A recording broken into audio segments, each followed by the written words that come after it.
Got a 2011 GMC Acadia. Same thing as a Chevy Traverse. Gonna do a starter, okay? I'm gonna try a different way. To me, anyway, it's different. I used to remove the converter, the exhaust manifold, but I'm gonna remove the engine mount bracket. So I'm gonna remove that nut on top of the engine mount. That's on top of that bracket for the engine mount. Okay, in order to get access to it, I have to remove the oil filter. Okay, so I removed the oil filter, and now I get access to the upper mount nut. It's an 18mm nut. I used a long extension to take the nut off. Okay, and next I disconnected the battery right here. Got a bungee corded up out of the way, or you can go inside the vehicle behind the passenger front seat and the floor and disconnect the battery there. But I did mine here. So now I'm going to raise it up. Next, what you want to do is, once you got it raised up in the air, remove this lower nut for the lower mount. It's in the front of the subframe. And then come over here and remove the nut right here on the side of the subframe. Goes inside that hole right there. Okay, get you an idea where it's at. And then get yourself a jack. Go underneath the oil pan. Do not go metal to metal on the pan. Make sure you use a block of wood.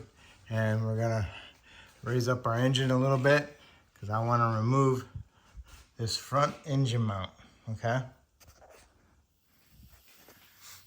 Then you want to loosen these two 15s on the front and these two 15s in the front, and then loosen up your subframe bolt and get started with a couple threads. I didn't get this one started with a couple threads, but I got this one loose and started with a couple threads, okay? So now the subframe dropped down a little bit more extra because I jacked the engine up as far as I can get it, and it seems like it's putting a lot of resistance on my jack stand.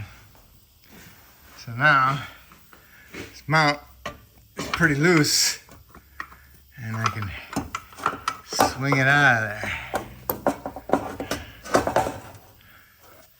Okay. Don't forget, this is the top, this is the bottom.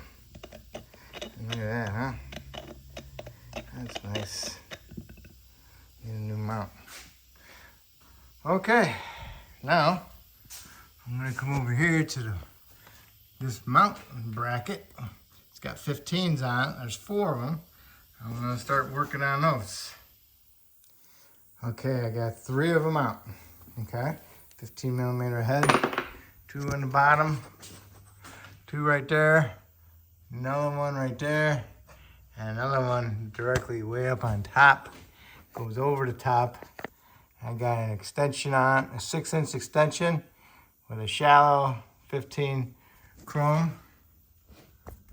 And there it is, okay? It's above that one there for the AC compressor, okay? Right there. All right, so now I'm gonna loosen that one up. And hopefully that bracket comes out of there. Okay, here's the bracket, there's the bolt. I used the swivel on the end of it because I couldn't get on it. So, there that is. And let's see where my starter's at. See if I can get to it pretty good. I can get to it pretty good. How about that? I like it. So, and right behind it is a knock sensor. You might have to unplug it. And next you want to unplug the, not unplug, you want to unbolt the knock sensor. It's a 13mm, okay? And then next you want to do is unbolt the starter. Okay, you got a 15 there and a 15 up there. Okay. And there's a dowel right there the starter goes into. So I got it loose. So now I'm gonna drop it down just so I can get to the connector and the main one right here. I think that's a 13. Okay, so now you get a flat blade screwdriver, get it in here and push that tab so you can unplug the solenoid, and then you can get up in the access to the big stud with the 13mm swivel deep. All right, you got it unplugged. This is what you push it on with the little screwdriver, okay? And then this is your nut for the main starter cable for it. There it is right there. So now you can go ahead and pull the cable off of the starter. Hold on to that starter and pull it out. Okay, there it is. All right. Okay, there's the flywheel teeth. If you ever had your starter make a raking sound or a shrieking sound, and you need to inspect your teeth on the flywheel. If you see any teeth that are like half ground down, then you need to replace your flywheel, okay? And now's the time to inspect it if you're having that kind of issues, okay? So you need to get a hold of, turn the engine over on the front of the crank with a socket and a breaker bar, and you can inspect all the teeth.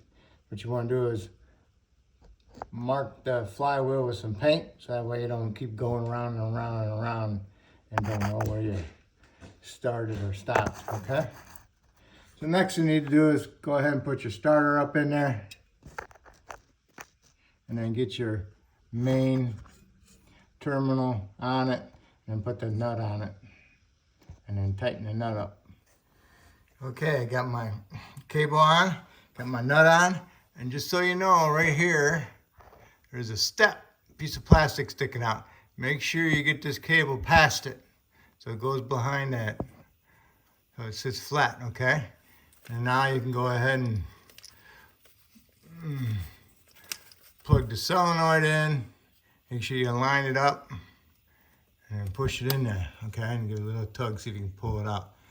Can't pull it out, it's good. So now you need to do is push it up here, line up your bolt holes, and get your bolts started. All right, your starter's in there, and get the bolts snugged up, and then tighten them up. And then go ahead and put your knock sensor back up in there, and then snug that up and then tighten it up. All right. And the next thing is that motor mount bracket, okay? Make sure you get all 4 bolts started and then snug them up. All right, got the motor mount bracket in there, got them all started, and then snug them up and then going around and tighten them all up, okay? Remember, it's a motor mount bracket, so those are like 30 foot-pounds, 35, okay? All right, next you need to do is put your motor mount back up in there.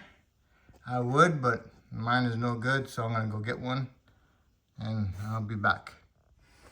All right, got a new mount. The bottom part of the mount has a little tit sticking out, and that goes into the hole in the frame. You look up inside there, you'll see the extra hole for it, which is right there. Okay, so that's where that little tit on that motor mount goes. So if you want, you can do is put the yellow marker paint on it so you can see it better. Get an idea where you're supposed to be, you know. And you can also use this as a guide that goes towards the engine. All right. Okay, put the engine mount up through there. Put it up through over here by the compressor. Flip it up there. Okay. stud through, and I got some yellow paint on it. And remember, this is to the notches towards the engine. Got the top one lined up. So now you can lower your engine down a little bit just to get it lined up. Okay? And then next you can go and tighten up your subframe bolt, and hopefully that'll bring that one up so you can get this one started and get it in. Okay? And then once you got those two started, then you want to tighten them up equally, and then tighten these 4 15s up, and these are 21s, remember? Okay? And then come over here and double check to make sure that your mount is in properly.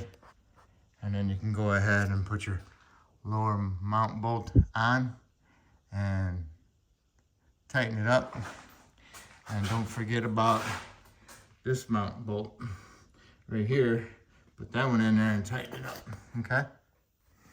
Okay, you got your subframe bolts tight and your bracket bolts tight. Excuse me. Whew. All right.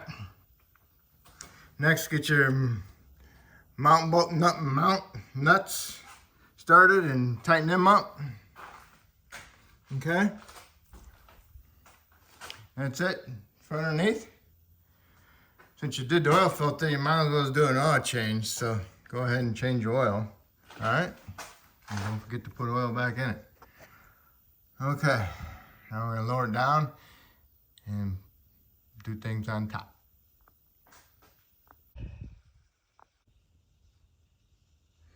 Okay, put your upper mount nut on, tighten that up, put a new oil filter on it, make sure the seal is not, the old one's stuck to the engine.